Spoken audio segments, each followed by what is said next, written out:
اور بعض ایسے ہیں کہ دعا کرتے ہیں کہ پروردگار ہم کو دنیا میں بھی نعمت عطا فرما اور آخرت میں بھی نعمت بخشیو اور دوزخ کے عذاب سے محفوظ رکھیو۔ یہی لوگ ہیں جن کے لیے ان کے کاموں کا حصہ یعنی اجر نیک تیار ہے اور خدا جلد حساب لینے والا ہے۔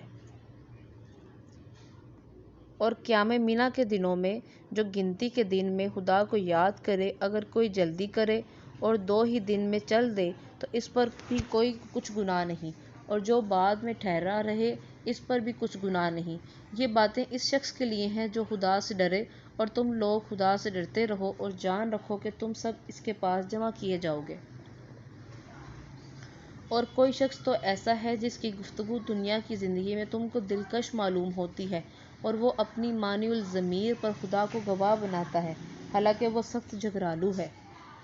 اور جب پیٹھ پھیر کر چلا جاتا ہے تو زمین میں دوڑتا پھرتا ہے تاکہ اس میں فتنہ انگیزی کرے اور کھیتی کو برباد کرے اور انسانوں اور حیوانوں کی نسل کو نابود کر دے، اور خدا فتنہ انگیزی کو پسند نہیں کرتا۔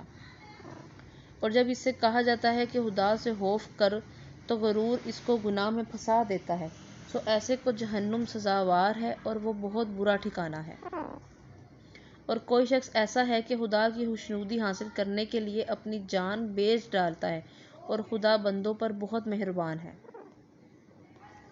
مومنو، اسلام میں پورے داخل ہو جاؤ اور شیطان کے پیچھے نہ چلو، وہ تو تمہارا سری دشمن ہے۔